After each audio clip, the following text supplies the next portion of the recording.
الله بیان دارد ولا تنهرهما، یکی پدر و مادر تا خیال دوگانه و جورت نکنی، یکی پدر و مادر تا خیالی رفیقت نکنی، خیالی رئیس و خیالی همسایت نکنی و بالای وی سیاست کنی که الله گفت 70 ساله عبادت داشته باشی همگیش بیکاره میکنه.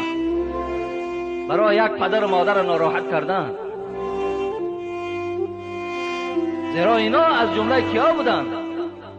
وقل لهما قولا کریما واغفر لهما جناح الذل من الرحمه وقل رب ارحمهما كما ربياني صغيرا. سوره حجرات چی زیبا بیان میکنه. الله میگوید وقتی که با او سخن میگویی همچنان سخن میگویی گویا که تو یک مرد قرضدار هستی، تو یک غلامی زیر دستی وی هستی.